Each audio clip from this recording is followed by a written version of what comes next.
आज का विषय मनुष्य जीवन में मानवता का महत्व।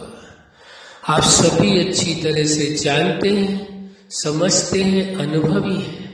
सारे संसार के मनुष्यों के जीवन में मानवता की सबसे बड़ी प्राथमिकता है। मनुष्य होने के बाद यदि मनुष्य का मनुष्य के प्रति मानवता का व्यवहार ना हो तो विचारणीय विषय है, क्या आप उस व्यक्ति को मनुष्य की श्रेणी में गिन सकेंगे, मान सकेंगे? इस वास्तविकता को स्वीकार करने की आवश्यकता है।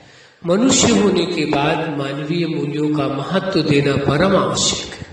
मानवीय मूल्य एक दूसरे के साथ प्रेम पूर्वक व्यवहार करना, एक दूसरे के साथ भरोसा रखना, एक दूसरे का सम्मान करना, एक दूसरे की मदद करना, एक दूसरे के दुख में सुख में सब में साथ देना। यदि ये कुछ मानवीय मूल्य जो आप दूसरों से अपेक्षाएं रखते हैं और आप भी दूसरों के साथ करते हैं ऐसा, तो आपको एक संतुष्टता होगी कि वास्तव में मैं मनुष्य हूँ। लेकिन यदि इन मानवीय मूल्यों से हट करके आप व्यवहार करते हैं तो आपको मालूम है कहीं न कहीं आपके मन में ये भाव जरूर आएगा कि मैंने मानवीय मूल्यों को छोड़कर जीवन में कार्य किया है। मनुष्य होने के बाद यदि मानवीय मूल्यों का अस्तित्व नहीं रखा गया तो मनुष्य होने का अर्थ ही क्या रह गया? क्योंकि उस जीवनदाता ने, जगत नियंता ने जब सारे ब्रह्मांड की रचना की, सारी सृष्टि की रचना की और सृष्टि की रचना में उसमें प्रकृति के 5 तत्व बनाए और उसमें समस्त जीवों की रचना की और उसमें मनुष्य जीवन सर्वोपरि रखा। क्यों सर्वोपरि? क्योंकि मनुष्य के पास सोचने की, विचार करने की, समझने की और निर्णय करने की और भावनाओं को रखने की सामर्थ्य है, शक्ति है, एक दूसरे को समझ करके व्यवहार करने की सामर्थ्य है। तो वो सामर्थ्य के कारण, उस समझ के कारण ही मनुष्य जितने भी सृष्टि में जीव है सब में सर्वोपरि माना जाता है। लेकिन वही मनुष्य जो उस जीवनदाता, जगत नियंता, सुप्रीम सत्ता की ये रचना है, पूरा ब्रह्मांड कहे, पूरी सृष्टि कहे, हर जीव कहे, प्रकृति कहे, यदि वह उस सुप्रीम सत्ता की इस रचना के साथ किसी प्रकार का भी मानवीय व्यवहार ना करके कुछ अलग व्यवहार करता है जिससे उनको तकलीफ होती है, दुख होता है, चाहे वो मानसिक पीड़ा हो, चाहे वो शारीरिक पीड़ा हो, चाहे किसी प्रकार का आर्थिक नुकसान करते हैं, किसी प्रकार से भी यदि उन्हें कोई तकलीफ पहुंचाते हैं तो इसका मतलब है जो उस जीवनदाता, जगत नियंता ने जीवन दिया है मनुष्य जीवन का, वह सदुपयोग नहीं बल्कि दुरुपयोग किया जा रहा है। आप अपने आप से समझ सकते हैं और दूसरों को भी देख करके समझ सकते हैं वास्तव में मानवीय मूल्यों का महत्व है इन्हों के जीवन में या नहीं है।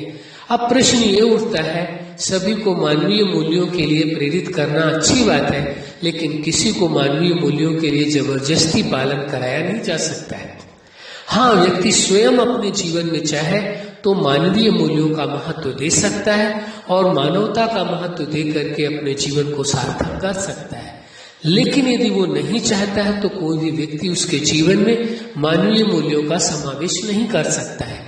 इसलिए ये परम आवश्यक है कि हर व्यक्ति यदि इस बात को विचार कर ले, सोच ले और निर्णय कर ले कि मुझे हर कीमत में मनुष्य होने का कर्तव्य निभाना है, मनुष्य होने की सोच के तहत ही, समझ के तहत ही जीवन को जीना है और सर्व के साथ, हर मनुष्य के साथ, हर जीव के साथ और प्रकृति के साथ एक सुंदरतम, एक अच्छा, एक मनोरम व्यवहार करना है जिससे उसके जीवन में खुशियां आए, सुख आए, आनंद आए, न कि उसे ऐसा कोई व्यवहार करे जिससे उसके जीवन में दुख आए, तकलीफें आए और उनको मुश्किलों का सामना करना पड़े। इस सत्य को पूरी तरह से समझने और स्वीकार करने की आवश्यकता है। मनुष्य होने के बाद यदि मानवीय मूल्यों का महत्व रखा गया तो मनुष्य जीवन की सार्थकता है। लेकिन यदि मानवीय मूल्यों का ह्रास किया गया, हनन किया गया, मानवीय मूल्यों का महत्व नहीं दिया गया तो आप स्वयं विचार कर सकते हैं मनुष्य होने के बाद क्या मानवता है, और मानवता ही नहीं है तो किसी व्यक्ति को मनुष्य आप कैसे कह सकते हैं? जब किसी भी व्यक्ति के जीवन में मानवता होगी तभी आप देखेंगे कि वो संबंधों को भी महत्व देगा और उनको अच्छे तरह से निर्वाह कर सकेगा।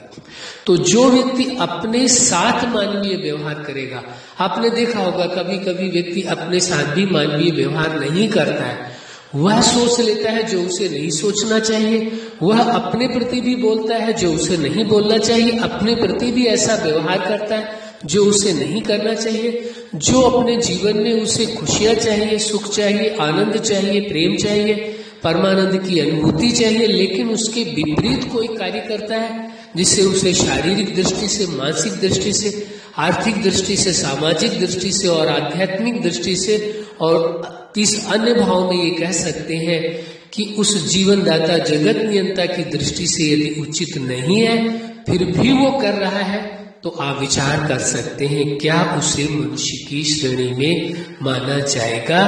क्या वह अपने जीवन का महत्व दे रहा है? क्या मनुष्य जीवन का महत्व दे रहा है? और जो व्यक्ति अपने ही निज जीवन का महत्व नहीं देगा, विचारणीय विषय है वो मनुष्यता के प्रति, अन्य जीवों के प्रति या प्रकृति के प्रति कैसे मानवीय व्यवहार कर सकेगा।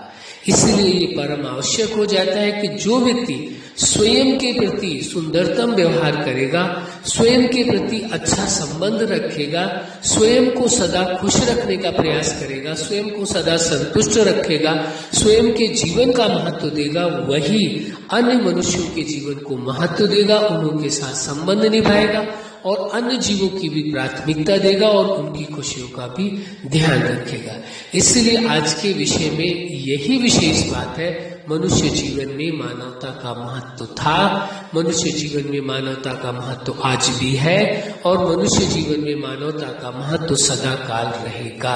इस सत्य को पूरी तरह से स्वीकार करके चलने की आवश्यकता है। उस जीवन दाता ने, जगत नियंता ने, सुप्रीम सत्ता ने सभी जीवों की रचना करने में मनुष्य को विशेष रखा है, क्योंकि मनुष्य के अंदर विचार करने की, निर्णय करने की, सोचने समझने की और भावनात्मक शक्तियां हैं जिससे वो नया आविष्कार कर सकते हैं, नई सोच के तहत अपना जीवन जी सकते हैं और लोगों के साथ सुंदरतम व्यवहार रख सकते हैं।